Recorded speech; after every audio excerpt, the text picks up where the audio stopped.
Hey, quick question before we even say hello. Have you ever studied English for months, maybe even years, but the moment someone says, "Hi, how are you?" in real life, your mind just goes completely blank? Oh, James, don't even joke about that. That is literally my story. Wait, really? You? You speak English so well now, Jenny. Now, yes, but you should have seen me a few years ago. I remember standing in line at a coffee shop in London, and the barista asked me a simple question, for here or to go? And I just froze. I knew every word. I understood the grammar, but my mouth just would not move. That is such a real moment. And honestly, I think almost everyone listening right now has felt that exact freeze. You know the words in your head, but somehow they don't come out of your mouth. Exactly. And that, my friend, is the perfect way to start today's episode. It really is. So welcome back, everyone, to the Learning Lab podcast. I'm James. And I'm Jenny, and today is a big day. A huge day, because today is day 10. The final day of our Speak English Fluently in 10 Days series. I actually feel a little emotional saying that. We've come such a long way together, with you, our listener. We really have. We've talked about pronunciation, we've talked about listening, building vocabulary, grammar shortcuts, confidence, small talk, so many things. And today, we're closing the whole journey with what I honestly think is the most important lesson of all. Ooh, big claim. Go on. Today's topic is Speak English Every Day. See, I love this topic because it's so simple, but so many people skip it. Right, because it's not flashy. It's not a secret grammar trick. It's just consistency. And consistency is boring to talk about, but it's the one thing that actually works. So today, we're going to talk about why daily practice matters so much, and then we're going to give you real, simple ways to fit English into your everyday life, even if you're busy, even if you're shy, even if you don't live in an English-speaking country. Yes, because that's the big excuse, right? I don't live in America. I don't live in England. So how can I practice every day? Exactly, and we're going to bust that excuse today. Let's do it. All right, so let's start with the problem. Jenny, in your experience, what's the biggest reason people don't speak English every day? Honestly, I think it's because people treat English like a subject in school, like math or history, something you study for an hour, then close the book and forget about until tomorrow. Oh, that's such a good point. It becomes a task instead of a habit. Exactly. But here's the thing. A language isn't really something you learn once and then know forever. It's more like a muscle. A muscle, I like that. Think about it. If you go to the gym once a week for a big, hard workout, but do nothing the other 6 days, will you get strong? Not really, no. Maybe a little, but very slowly. Right. But if you do just 15 minutes of light exercise every single day, your body slowly, steadily gets stronger. It's the same with English. So it's not about how long you study, it's about how often. Exactly. Little and often beats long and rare, every single time. Okay, I want to introduce a phrase right there because I think that's a great one for our listeners to remember. Little and often. Can you say that one more time, Jenny? Little and often. It means doing a small amount regularly instead of a big amount rarely. Little and often. I love that. Okay, so let's go a little deeper. Why does the brain actually need daily contact with English? Like what's happening inside our heads? Great question. So, from what I understand, when we learn something new, like a phrase or a word, our brain creates a new connection. But that connection is weak at first. It's like a thin little path in a forest. Oh, I like this image. Right? So imagine you're walking through a forest and you make a new path by walking through the grass one time. The next day, if you don't walk that same path again, the grass grows back and the path disappears. So the knowledge just fades away. Exactly. But if you walk that same path every day, the grass never gets a chance to grow back. Eventually, that path becomes a strong, clear road. And that's what fluency really is. It's a road in your brain that you've walked so many times, it's just there automatically. Wow, okay, that actually explains so much. That's why sometimes we learn a word, feel great about it, and then a week later, it's like we never knew it at all. Yes, that's called forgetting, obviously, but more specifically in language learning, we sometimes call it language loss or skill decay, and the fix is so simple. Just walk the path again. Use the word again. Speak it again. Okay, so here's a real question people are probably thinking right now. That sounds nice, Jenny, but I'm busy. I have work, I have family, I have a whole life. I don't have 1 extra hour a day for English. And that's such a fair point, James. But here's the secret. You don't need 1 extra hour. Really? Really, you need small moments spread through your day. That's it. Okay, give me an example. Walk me through what that could actually look like. All right, let's say you wake up in the morning. While you're brushing your teeth or making coffee, you could listen to just 2 minutes of an English podcast. Not even our whole episode, just 2 minutes. 2 minutes. Okay, that's nothing. Anyone can find 2 minutes. Exactly. Then, let's say you're commuting to work, on a bus, a train, or even walking. Instead of scrolling social media the whole time, you could spend 5 or 10 minutes listening to English music or repeating phrases out loud. Ooh, repeating out loud. That's important. We'll talk about why in a second. Then, during lunch, maybe you read one short English article, even 3 or 4 sentences. And in the evening, before bed, maybe you write 2 or 3 sentences in English about your day. So when you add it all up, That's maybe 25 minutes total. But it didn't feel like a big effort because it was spread out in small pieces, connected to things you were already doing. that's brilliant, actually. It's like English wasn't a separate task. It was just woven into your normal day. That's it exactly. And that leads to a phrase I really want to teach today. Build it into your routine. Build it into your routine. Say that again for our listeners, Jenny. Build it into your routine. It means to make something a natural part of your daily habits, so you don't have to think hard about doing it. It just happens automatically, like brushing your teeth or making your morning coffee. I love that phrase. Build it into your routine. Okay, let's talk about speaking specifically now, because listening and reading are wonderful, but speaking is where most people freeze, right? Like your coffee shop story. Oh, yes. Speaking is the scary part for almost everyone. So how can someone speak English every day if they don't live in an English-speaking country and maybe they don't even know anyone who speaks English? Okay, this is such a common worry, and I want to really open this up because there are more options than people think. First option, talk to yourself. Wait, talk to yourself? Like out loud? Yes, out loud. I know it sounds funny, but it actually works so well. Okay, tell me how that even works. What do you say to yourself? So, for example, when I'm cooking dinner, I sometimes just describe what I'm doing in English out loud. Like, okay, now I'm cutting the onions. Oh, this knife is quite sharp. I hope I don't cry too much. That's amazing. It sounds silly, but it's real practice. You're forming real sentences, thinking in English, and moving your mouth in the actual shapes needed for English sounds.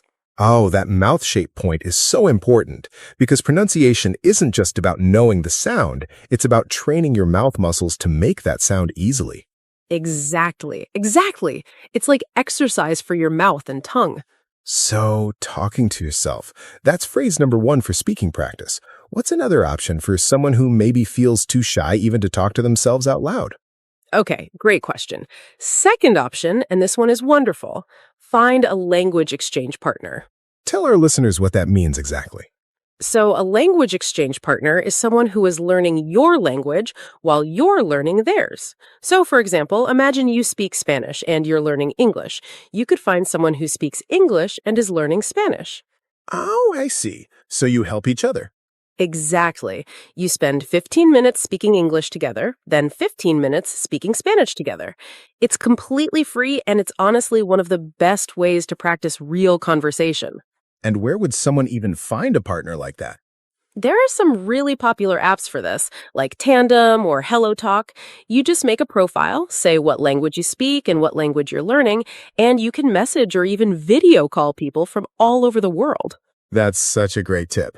Okay, and what if someone is nervous even about that? Like, I don't feel ready to talk to a stranger yet. Totally understandable, and that's completely normal. So here's option 3, a nice middle step. Join an online conversation group. Oh, tell me more about this. So there are online communities, sometimes on apps like Discord, sometimes through websites, where groups of English learners get together in video calls just to practice speaking together. It feels less scary because you're in a group, not one-on-one, and everyone there understands exactly what you're going through because they're learning too. Oh, that everyone understands part is so comforting because sometimes we're scared to make mistakes in front of native speakers, but with other learners, Exactly. There's this shared understanding. Nobody is going to judge you for a grammar mistake because they're making their own mistakes too. that's a relief, honestly. Okay, one more option because I think there's a really underrated one. What about shadowing? Oh, yes. Shadowing. I'm so glad you brought that up. Can you explain shadowing for anyone who hasn't heard that word before? Of course. So, shadowing means you listen to a native speaker, maybe in a video or a podcast, and you repeat what they say almost at the same time as them, copying their rhythm, their intonation, their pronunciation as closely as possible. So it's like being their shadow, following right behind them. Exactly. That's where the name comes from.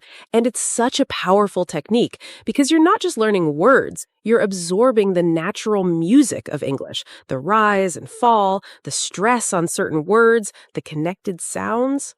And you don't even need a partner for that. You can do it completely alone with your phone. Exactly, which makes it perfect for someone who's shy or who doesn't have anyone to practice with yet. Okay, I want to pause here and just say we've given 4 really solid options. Talking to yourself, finding a language exchange partner, joining an online conversation group, and shadowing videos or podcasts. There's really no excuse of I have nobody to practice with anymore. None at all. There's a way for every single personality, whether you're an outgoing person who loves meeting new people or a shy person who wants to start alone. Perfect. Now, Jenny, let's talk about something a little different. Let's talk about fear. Because I think even with all these tools, the biggest wall for a lot of people is just fear of making mistakes. Oh, that is such a huge topic. Honestly, I think fear stops more people than lack of knowledge. Say more about that. Well, think about it. A lot of learners actually know more English than they think. They know grammar rules, they know vocabulary, but when it's time to speak, this fear comes in. This fear of, what if I say it wrong? What if they laugh at me? What if I sound stupid? And that fear just freezes everything. Completely freezes it. It's like the knowledge is there, but the fear builds a wall in front of it. So how do we break that wall down? Okay, here's something that changed everything for me personally. I started to think of mistakes differently. Instead of seeing a mistake as something embarrassing, I started to see it as proof that I was trying. Ooh, proof that you were trying. I like that a lot. Right? Because think about it. If you never make a mistake, it probably means you're not challenging yourself at all. You're only saying things you already know perfectly. But if you're making mistakes, that means you're stretching yourself, reaching for new words, trying new sentences. That's such a healthy way to look at it. Mistakes aren't failure, they're evidence of growth. Exactly. And here's another important truth. Most native speakers are not judging your grammar. Honestly, most of them are just happy and even impressed that you're making the effort to speak their language at all. I've experienced that myself. Whenever I've tried speaking a little bit of another language, even badly, people's faces just light up. They're not thinking about my mistakes. They're just happy I tried. Exactly. So here's a phrase for our listeners. Mistakes are proof you're trying. Say that with me in your mind, everyone. Mistakes are proof you're trying. I love that. Okay, let's talk about another practical tool for building this daily habit, because motivation is wonderful, but it fades. What keeps someone going after the excitement of day 1 wears off? Yes, this is so real. Day 1, everyone is excited. I'm going to speak English every day. But by day 5, 6, 7, that motivation naturally drops. It always does. Always. So instead of relying only on motivation, we need something stronger. And that's a system. Something that works even on days when you don't feel like it. Okay, what does that system look like? My favorite method is what I call the 2-minute rule. The idea is you commit to just 2 minutes of English every day. Not 1 hour, not 30 minutes, just 2 minutes. 2 minutes sounds almost too easy. That's the whole point. It's so easy that you can never say, I don't have time. Everyone has 2 minutes. Okay, but does 2 minutes actually help? Well, here's the secret. Once you start, you often keep going longer than 2 minutes. It's like when you tell yourself, I'll just clean one small corner of my room, and then you end up cleaning the whole room because starting was the hardest part. Oh, that's so true. Starting really is the hardest part. Exactly. The 2 minute rule removes that barrier of starting. And even on days when you truly only do 2 minutes, that's still better than zero. You kept your streak alive, you kept that path in the forest clear. I love how that connects back to our earlier idea, the forest path. Even a small walk keeps the path from disappearing. Exactly. Perfectly connected. So, 2-minute rule, everyone. Remember that phrase. It means committing to a small, easy amount of daily practice so that starting never feels overwhelming. And once you're speaking that little bit every day, here's something wonderful that happens. Your brain starts to actually think in English, sometimes without you even trying. Oh, tell me about that, because I think that's a dream for so many learners, thinking in English. Yes, so many people ask, how do I start thinking in English instead of translating in my head? And honestly, it's not a trick. It's simply a result of consistent daily practice.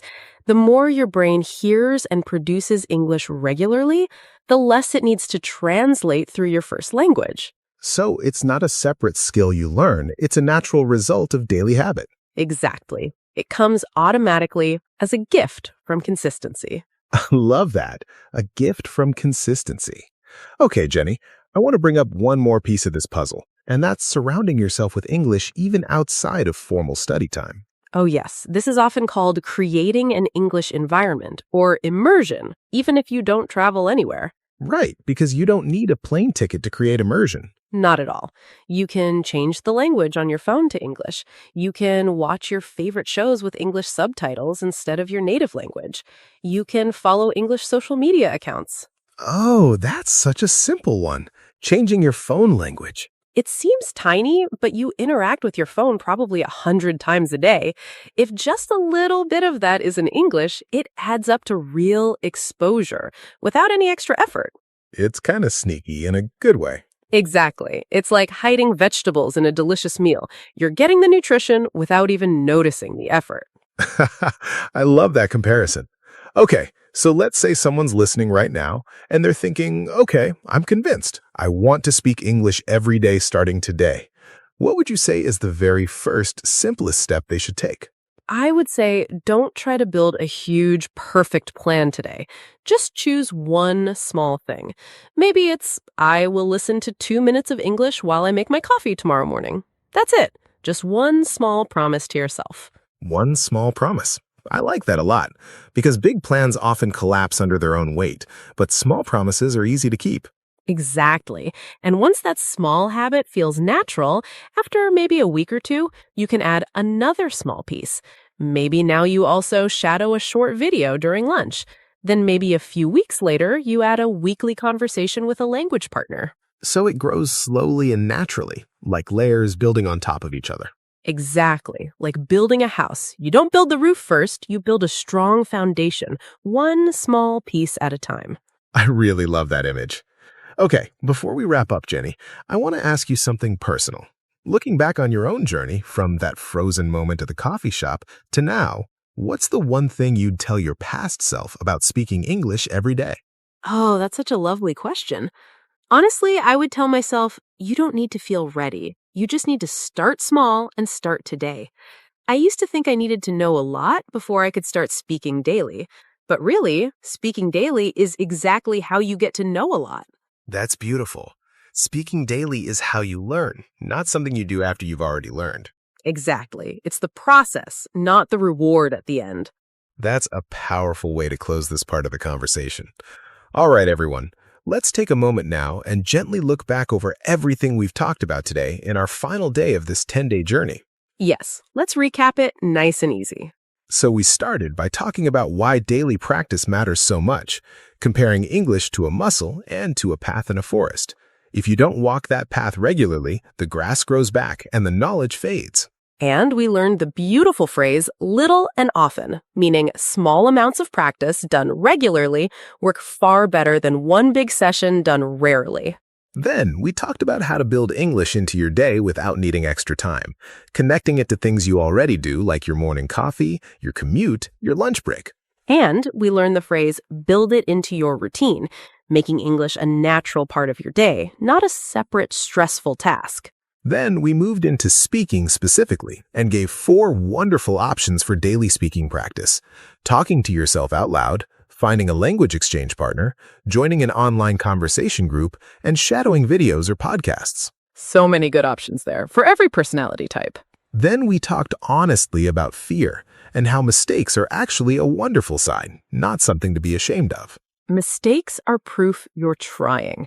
Such an important phrase to remember, especially on the hard days. And we introduced the 2-minute rule, committing to just 2 minutes a day so starting never feels overwhelming and so that your habit can survive even the busiest days. And finally, we talked about surrounding yourself with English throughout your day, in even tiny ways like changing your phone language or watching shows with English subtitles. What a journey this has been, not just today, but across all 10 days together. Honestly, I feel proud of everyone listening because just by being here on day 10, you've already shown that you're someone who follows through. That's not nothing. That's actually huge. It really is. So many people start language learning and quit after a day or two, but you're here at the finish line of this series, ready to keep going in real life. And that's really the whole point, isn't it? This series was never meant to be the end. It's meant to be the beginning of your daily habit. Beautifully said. Okay, before we say goodbye, we have a question of the day for you, and we would genuinely love to hear your answer in the comments below. Yes, so here's our question. What is one small way you can build English into your everyday routine starting tomorrow? It could be 2 minutes of listening while you make breakfast. It could be talking to yourself while cooking dinner. It could be finding a language partner this week. Tell us in the comments. We really do read every single comment, and we would love to celebrate your small promise with you. Yes, and if this 10-day series helped you even a little bit, please share this video with a friend who's also learning English. You never know. Your share might be exactly the encouragement someone else needs today. It really could be. Learning a language is so much easier when you're not doing it alone. So true. All right, everyone, that brings us to the end of day 10 and the end of our full 10-day journey together. It's been such a joy sharing this with you. Thank you so much for learning with us. Keep speaking, keep practicing a little bit every single day. And remember, you don't need to be perfect. You just need to keep going. Until next time, this has been The Learning Lab. Take care and see you very soon.